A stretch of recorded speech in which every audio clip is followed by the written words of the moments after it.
आज के क्लास में हम लोग हेलो एल्केन बनाने की विधि पढ़ेंगे। पहले ही बता चुके हैं कि हम लोग जो भी टॉपिक पढ़ेंगे, इस टॉपिक में हम लोग सबसे पहले पढ़ेंगे उसके कुछ गुण पढ़ेंगे। उसके बाद हम लोग क्या देखने को मिलेगा, IUPAC नामकरण उसका देखेंगे। IUPAC नामकरण के बाद उसको बनाने की विधि हम लोग पढ़ेंगे, जिसको हम लोग विर्चट के नाम से भी जानते हैं। जब बनाने की विधि पढ़ लेंगे तो उसका भौतिक गुणधर्म पढ़ेंगे। भौतिक गुणधर्म के बाद आता है उसका रासायनिक गुणधर्म। रासायनिक गुणधर्म में क्या पढ़ना रहता है कि जब वो पदार्थ बन चुका है तो उससे कौन कौन सा पदार्थ बनाया जा सकता है, उसके बारे में डिस्कस करेंगे। तो हम लोग इसमें दो चैप्टर, इसमें एक ही चैप्टर में दो टॉपिक दिया हुआ है। एक हेलो एल्केन दिया हुआ है और एक हेलो बेंजीन दिया हुआ है। तो सबसे पहले हम लोग यहाँ पे जो पढ़ेंगे वो हेलो एल्केन के बारे में पढ़ने वाले हैं। हेलो एल्केन बनाने की विधि। हेलो एल्केन बनाने की विधि या विधियाँ लिख सकते हैं, लेकिन एक विधि नहीं है, इसका अनेक विधि है।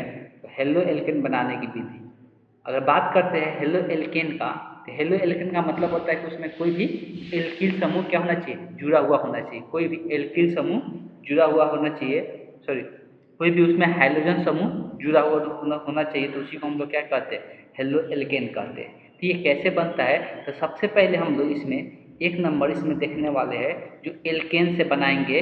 हेलो एल्केन किससे बनाएंगे, तो एल्केन से हम लोग हेलो एल्केन का निर्माण करेंगे। तो कोई भी अगर एल्केन है, एल्केन में कोई भी हो सकता है, मान लो CH4 मेथेन, ये भी क्या है, एक एल्केन है। अगर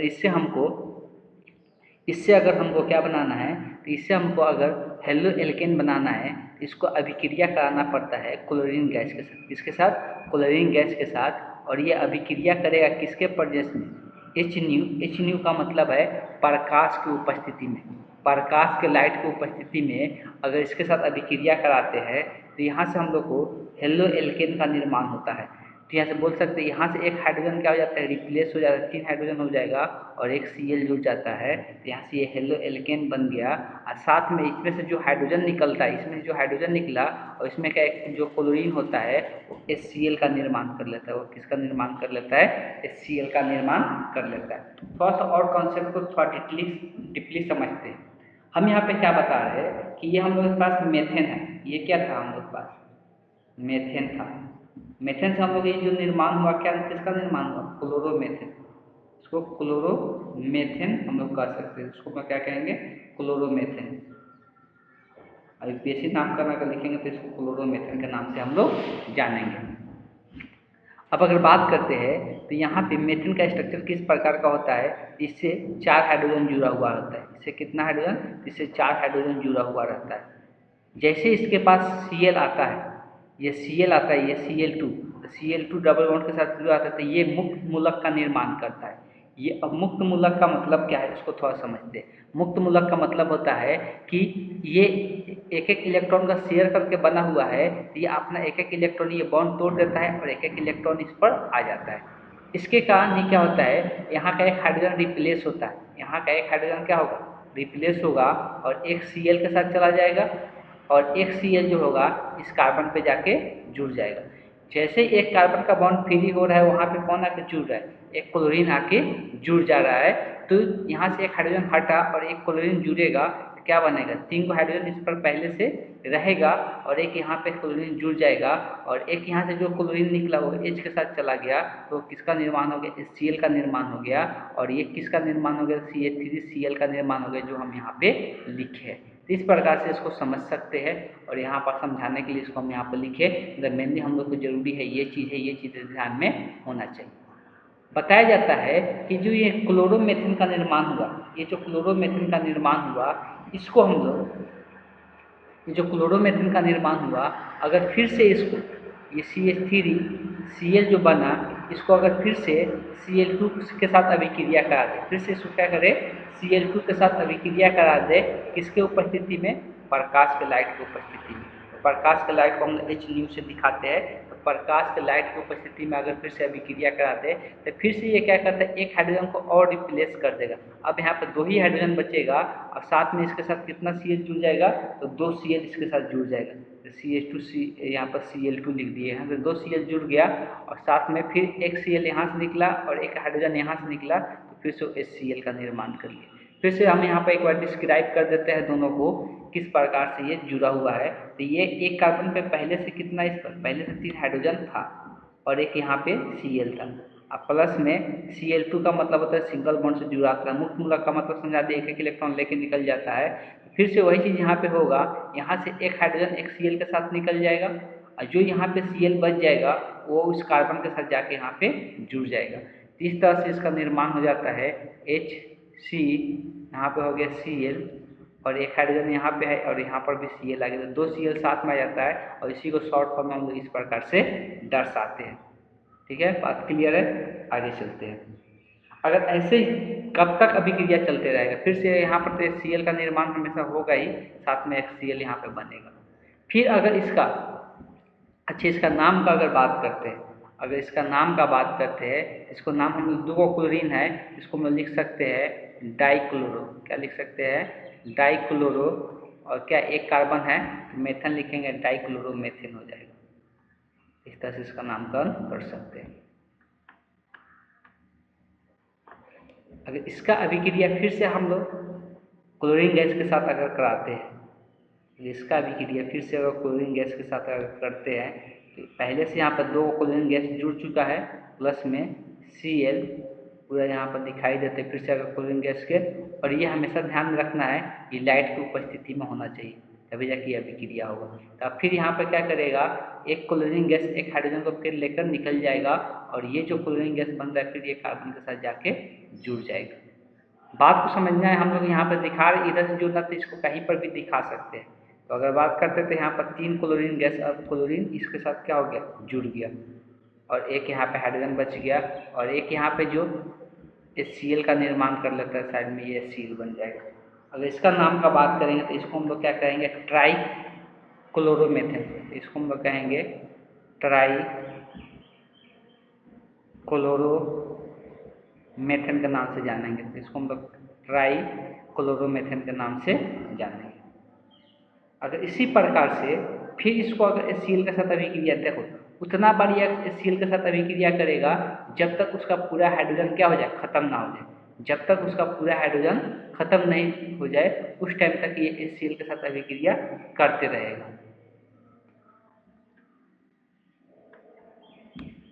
तो फिर ये अगर HCl के साथ ही फिर दोबारा अभिक्रिया करेगा, Cl यहाँ पे Cl, फिर से ये क्लोरीन गैस के साथ अभिक्रिया करेगा लाइट की उपस्थिति में, तो फिर वही होगा, जो यहाँ का क्लोरीन गैस बच चुका है एक Cl को लेकर निकल जाएगा और जो यहाँ पे Cl बचेगा फिर ये कार्बन पे जाके जुड़ जाएगा। तो यहाँ से दिखा सकते हैं कि इस पर अब कितना क्लोरीन जुड़ जाएगा, 4 क्लोरीन हो जाएगा। अब इसके बाद कोई हाइड्रोजन नहीं बचेगा, तो अब इसके बाद ये किसी के साथ अभिक्रिया, अब HCl के साथ ये Cl2 के साथ ये अभिक्रिया नहीं करेगा। और इसका अगर नाम का बात करेंगे तो ये 4 क्लोरीन एक कार्बन पे जुड़ा हुआ है, तो 4 के लिए हम लोग क्या लिखते हैं, तो 4 के लिए हम लोग टेट्रा का यूज करते हैं, ट्राई टेट्रा पेंटा, इस प्रकार से हम लोग यूज करते हैं। टेट्रा क्लोरो हो जाएगा, तो क्या हो जाएगा, इसका नाम टेट्रा क्लोरोमेथेन हो जाएगा, टेट्रा क्लोरोमेथेन हो जाएगा। इस तरह से ये अभिक्रिया करता है, इस बात को ध्यान में रखना है।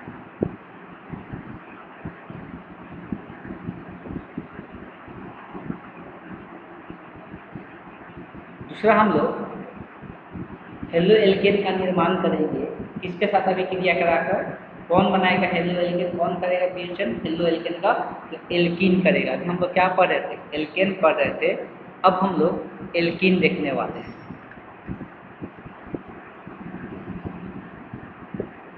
दो नंबर जो होगा वो एल्कीन के साथ होगा, एल्कीन से।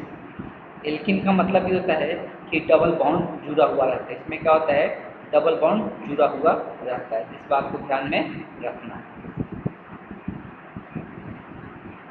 अब ये एल्कीन के साथ जुड़ता है, तो अब यहाँ पर बात करते हैं कि अगर सी सी डबल बॉन्ड और यहाँ से ये बॉन्ड फ्री का मतलब यहाँ पर कोई भी एल्किल समूह जुड़ा हुआ हो सकता है। ठीक है, ये दो बॉन्ड इधर फ्री दिखाया जा रहा है, मतलब कोई भी एल्किल समूह जुड़ा हुआ हो सकता है और उसका अभिक्रिया HCl के साथ करते हैं। तो होता क्या है, जब इसका अभिक्रिया HCl के साथ करते हैं, ये डबल बॉन्ड क्या होता है, एक बॉन्ड टूटेगा एक जगह, एक इस कार्बन का बॉन्ड फ्री होगा और एक इस कार्बन का फ्री होगा, एक जगह हाइड्रोजन जुड़ जाएगा, एक जगह Cl जुड़ जाएगा। जब इसके साथ इसका अभिक्रिया होता है तो क्या देखने को मिलता है, ये सिंगल बॉन्ड हो जाएगा और ये पहले से जो खाली है कुछ भी यहाँ पर जुड़ा हुआ हो सकता है, तो एक जगह हाइड्रोजन जुड़ जाता है और एक जगह क्लोरीन जुड़ जाता है। तो ये टूट कर एक जगह हाइड्रोजन एक जगह क्लोरीन। अब यहाँ पर एक चीज़ नियम लगता है कि ये जो डबल बॉन्ड है, ये जो टूटा, अब कौन सा कार्बन पे, अगर हम कार्बन को अलग अलग दिखा देते हैं, वेट कर ले, अगर कार्बन को हम अलग अलग दिखा देते हैं, ये रेड वाला कार्बन यहाँ पर दिखा दिए और एक ग्रीन वाला कार्बन दिखा दिए, अब क्वेश्चन ये उठेगा कि ये जो हाइड्रोजन जुड़ेगा, हाइड्रोजन ये रेड वाला पे जुड़ेगा कि ग्रीन वाला पे जुड़ेगा, ये हम लोग कैसे डिसाइड करेंगे, ये हम लोग कैसे डिसाइड करेंगे कि ये कहाँ पे जुड़ेगा, इस बात को समझना है। तो ये होता क्या है, जब ऐसा स्थिति आता है तो एक नियम लगता है। कौन सा नियम लगता है, मार्कोनिकॉफ के नियम आता है, इसका नियम आएगा। अब यहाँ पर एक नियम आएगा, उस नियम को पहले हम लोग लिखेंगे। तो कौन सा नियम लिखेंगे, तो डॉट करके एक पहले नियम लिखेंगे। यहाँ पे एक नियम लगेगा मार्कोनिकॉफ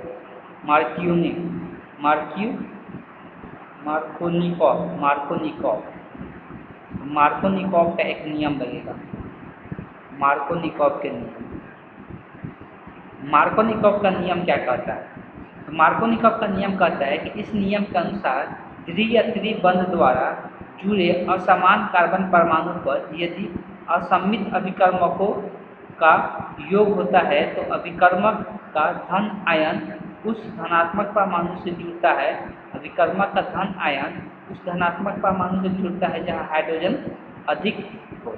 अब यहाँ पर बताया जा रहा है कि ये वहाँ पे जुड़ेगा, ये वहाँ पे जुड़ेगा जहाँ पे, बात को समझना है, थोड़ा सा गौर करना है और ध्यान में भी रखना है कहाँ पे जुड़ेगा। तो यहाँ पर हम लोग बात कर रहे हैं कि ये जुड़ेगा कहाँ पे, इस बात को ध्यान में रखना है कि जहाँ पे यहाँ पे ये चीज़ बोल सकते हैं कि उस स्थान पे जुड़ेगा। तो यहाँ पे जो हैलोजन है, ये हैलोजन जो समूह होगा X वाला, ये जहाँ पे हाइड्रोजन की संख्या कम होगा वहाँ पे हैलोजन समूह जुड़ेगा। इस बात को ध्यान में रखना है, जहाँ पे हाइड्रोजन की संख्या कम होगा वहाँ पे क्या जुड़ेगा, तो वहाँ पे हैलोजन ग्रुप जुड़ेगा। वहाँ पे क्या जुड़ेगा, हैलोजन ग्रुप जुड़ेगा। लेकिन मार्कोनिकॉफ, अगर एंटी मार्कोनिकॉफ है तो इसका उल्टा हो जाता है, एंटी मार्कोनिकॉफ का नियम आएगा तो उल्टा हो जाएगा। पहले तो ये ध्यान रखना है, सिंपल यहाँ पर लिख लेना था। इसी दोनों में डाउट है ना कहाँ पे जुड़ेगा, लिखना है जिस कार्बन पे हाइड्रोजन की संख्या कम हो, जिस कार्बन पे हाइड्रोजन की संख्या कम हो उस कार्बन पे हाइड्रोजन समूह जुड़ेगा, उस कार्बन पे हाइड्रोजन समूह जुड़ेगा, उस कार्बन पे हाइड्रोजन समूह जुड़ेगा। अब इसको हम लोग एग्जाम्पल से समझ सकते हैं, आप लोग लिख लिए होंगे, चलिए एग्जाम्पल से समझते हैं।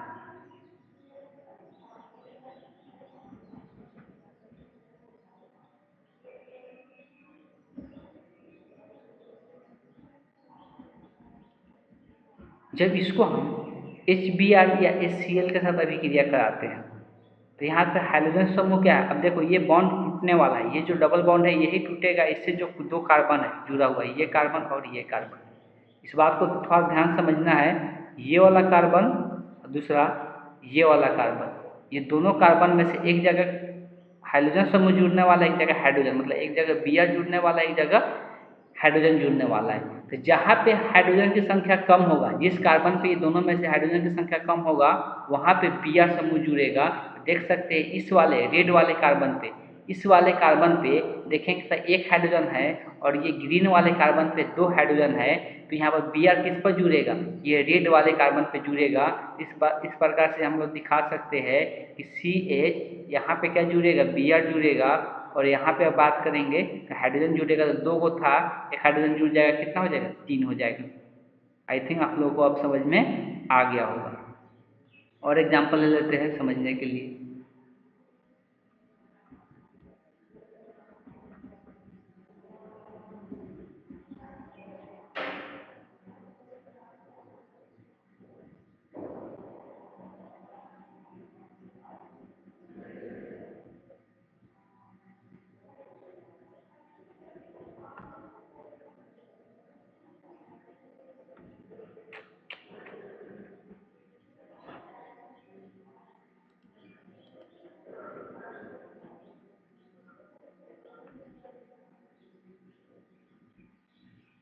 अगर ये HBr के साथ अभिक्रिया करेगा तो क्या होगा, देखो फिर से डबल बॉन्ड वाले जो डबल बॉन्ड है इससे जो कार्बन जुड़ा हुआ है तो एक तरफ हम लोग रेड कर देते हैं और एक तरफ वाले कार्बन को ग्रीन कर देते हैं।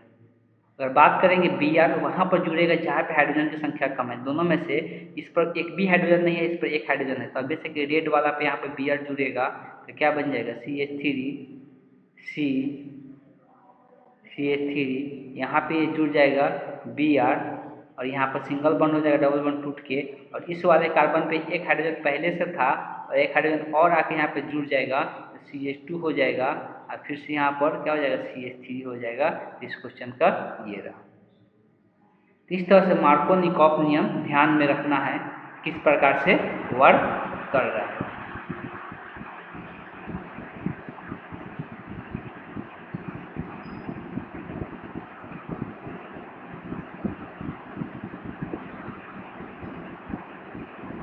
अगर बात करेंगे तो इसमें एंटी मार्कोव-निकोव भी आता है, इसमें हम लोग एंटी मार्कोव-निकोव का भी हम लोग देखेंगे। एंटी मार्कोव-निकोव कब अप्लाई होता है, तो एंटी मार्कोव-निकोव या पेरोक्साइड के केस में हम लोग इसका अप्लाई करते हैं।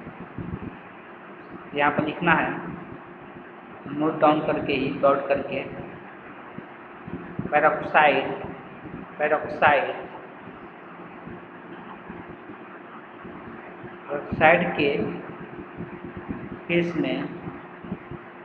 के केस में एंटी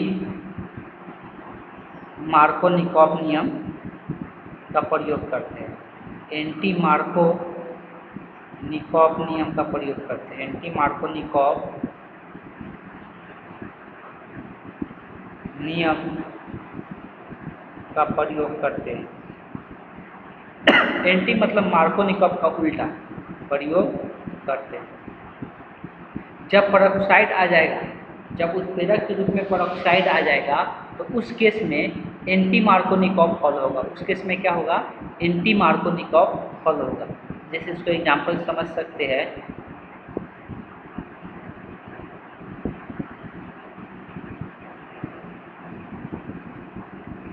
ये 2 काट देना है।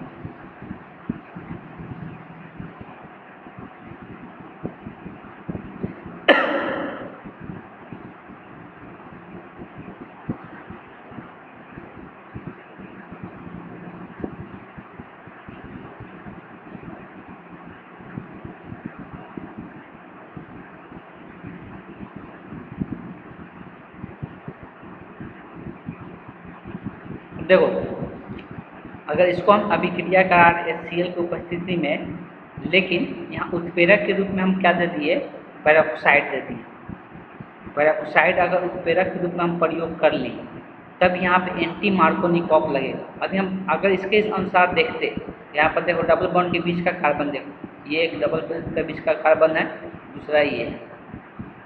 अगर मार्कोव-निकोव अप्लाई होता तो यहाँ पे हाइड्रोजन की संख्या कम है ग्रीन वाला पे, तो Cl कहाँ पे जुड़ता है, ग्रीन वाला पे, और यहाँ पर H जुड़ता। लेकिन अब हम लोग को यहाँ पर पेरोक्साइड दिख गया तो एंटी मार्कोव-निकोव का नियम अप्लाई करेंगे, मतलब उल्टा करेंगे। अब जहाँ पे हाइड्रोजन की संख्या ज़्यादा है वहाँ पे Cl को जोड़ेंगे, जहाँ पे हाइड्रोजन की संख्या ज़्यादा है वहाँ पे Cl को जोड़ेंगे। तो यहाँ पे अब Cl जुड़ेगा, लेकिन इसके पहले अगर हम लोग एंटी मार्कोनिकॉफ पेरोक्साइड नहीं दिया रहता तो फिर से वही होता है, यहाँ पे Cl जुड़ता। ठीक है, बस समझ में। अगर अभी बात करेंगे तो CH, यहाँ पे क्या होगा, Cl जुड़ेगा, ये सिंगल बॉन्ड हो जाएगा CH3 और यहाँ पे एक हाइड्रोजन जुड़ेगा तो एक हाइड्रोजन जोड़ दिए, फिर क्या है CH3 है। इस तरह से इसका आंसर हो जाएगा। ये इसके सामने भी लिख सकती है, इसका जगह नहीं होगा तो नीचे में भी नोट डाउन कर सकते हैं। तो दोनों को ध्यान में रखना है कि एंटी मार्कोनिकॉफ क्या होता है। एंटी मार्कोनिकॉफ यहाँ पे अप्लाई कब होता है, तो पेरोक्साइड के केस में अप्लाई होता है। मार्कोनिकॉफ में कोई पेरोक्साइड नहीं होता है, वहाँ पर मार्कोनिकॉफ का नियम फॉलो होता है।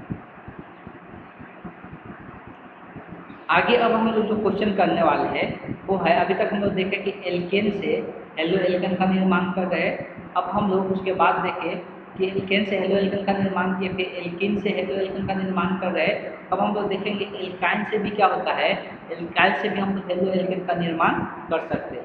एल्काइन से भी हम लोग हेलो एल्केन का निर्माण कर सकते हैं, इस बात को ध्यान में रखना। अब आते हैं हम लोग एल्काइन का देखते हैं।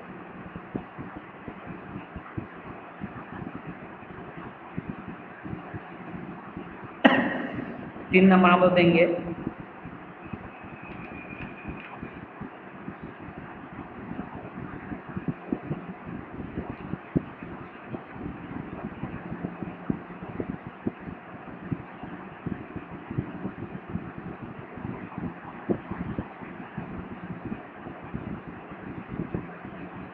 एल्काइन से।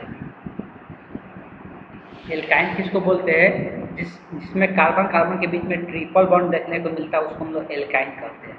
इस एल्काइन से हम लोग हेलो एल्केन का निर्माण करेंगे। वो कैसे होगा, तो पहले सिंपल एक एल्काइन लेते हैं, CH लिख सकते हैं डायरेक्ट, ट्रिपल बॉन्ड CH। ये एक एल्काइन है, इसको हम लोग क्या कहेंगे, इसको हम लोग एथाइल भी कहते हैं। इसको हम लोग क्या कहते हैं, एथाइल भी कहते हैं। इसको हम लोग एथाइल भी कहेंगे।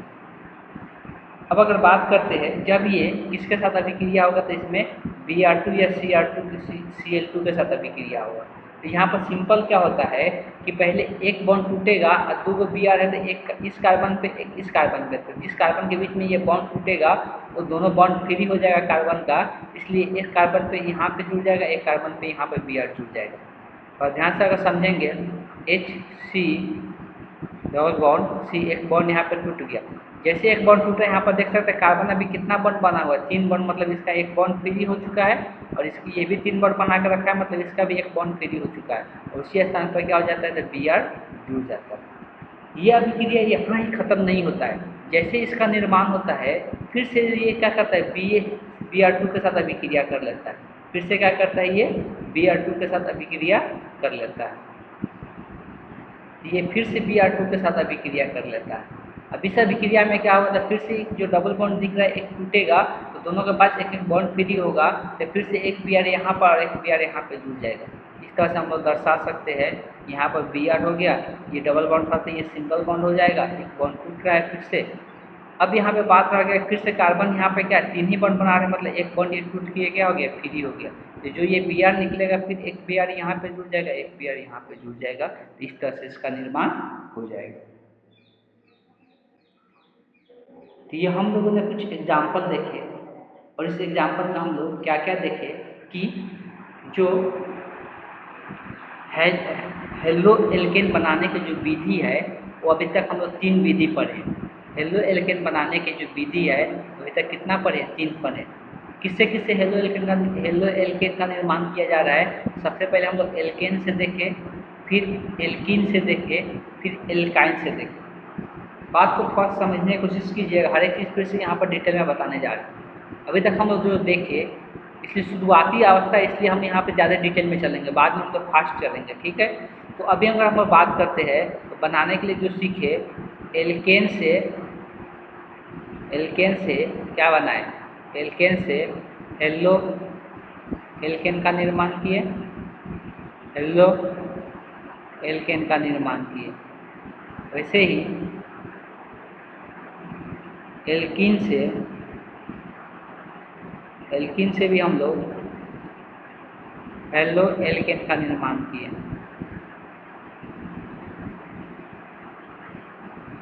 बात करेंगे एल्काइन से।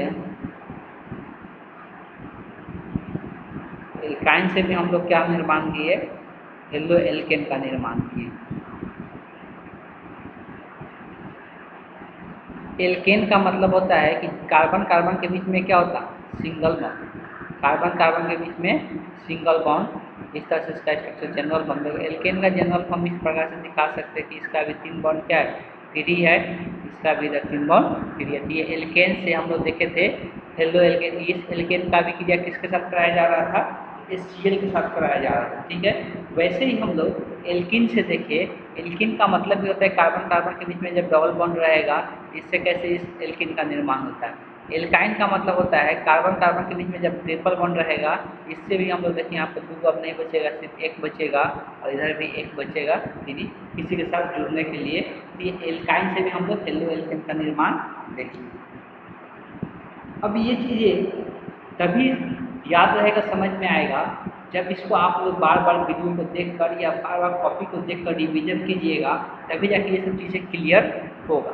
अदरवाइज इसमें बहुत ज़्यादा आगे चल के डिफिकल्ट बन जाएगा, लगेगा कि हम इतना सारा याद कैसे करेंगे। इसलिए समझने की कोशिश करना है और शुरुआत से ही पढ़ते चलना है। अब इससे जो हम लोग पढ़े, इससे रिलेटेड कुछ हम क्वेश्चन देंगे जो होमवर्क के रूप में रहेगा। इसलिए कि आज हम लोग ज़्यादा देर पढ़ेंगे नहीं, अभी जितना ज़्यादा पढ़ेंगे उतना ज़्यादा हम लोग भूलते जाएंगे, ठीक है। इसलिए अभी थोड़ा शुरुआत में लोग कम कम ही करके चलेंगे। तो अभी हम लोग अभी तक जितना पढ़े उससे हम कुछ क्वेश्चन दे रहे हैं।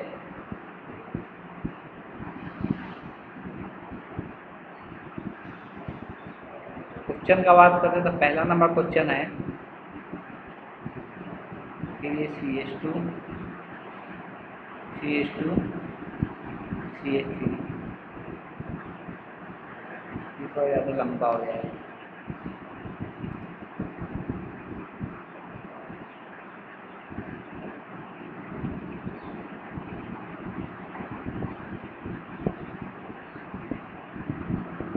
CH4 प्लस Cl2 H2, यह विक्रिया करना है। इसमें तो कुछ खास था नहीं, आगे जो होगा उसको हम लोग देखेंगे।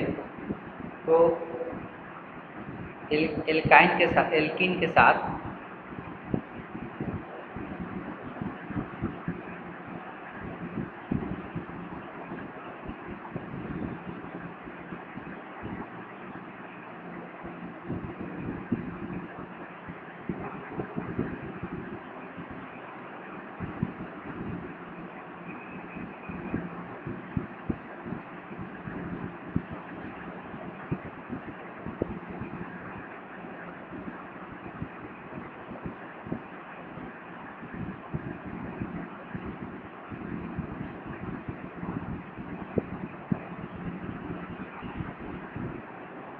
क्या बनेगा बताना है प्रोडक्ट।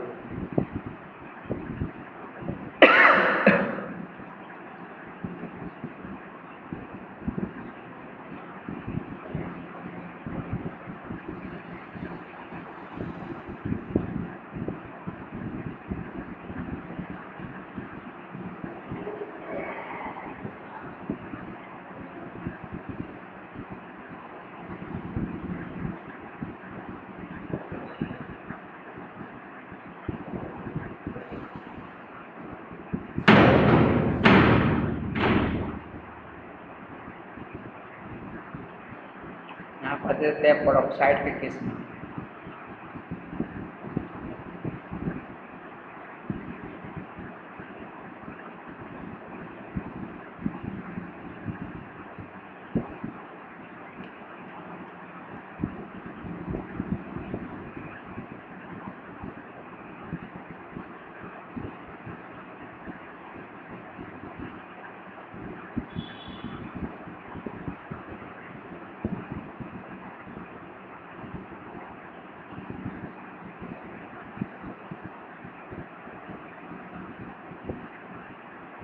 ये 5 क्वेश्चन आप लोग को बनाना है, बना के मेरे व्हाट्सएप नंबर पे सेंड करना है सर, ठीक।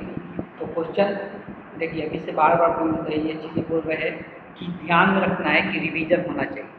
अगर ऑर्गेनिक केमिस्ट्री का रिवीजन नहीं होगा तो आगे जाके कुछ भी समझ में नहीं आने वाला है। सिर्फ सिंपल यही चीज़ लगेगा सिर्फ हम पढ़ रहे हैं और कुछ नहीं कर रहे, ठीक। और इस पर हम लोग डिस्कशन भी करेंगे संडे के ऑफलाइन क्लास में, ठीक। कोचिंग में उस पर डिस्कशन भी किया जाएगा जिससे आप लोगों को और ज़्यादा क्लियर हो जाए और किसी प्रकार के डाउट ना रहे। शुरुआती तौर पर किसी भी टॉपिक पर मेहनत करना बहुत ज़रूरी होता है। जितना ज़्यादा वर्क कीजिएगा शुरू के टॉपिक पर, बाद वाला टॉपिक अपने आप आसान लगने लगता है। इस बात को ध्यान में रखना है। तो आज की क्लास को हम यहीं पर एंड करते हैं।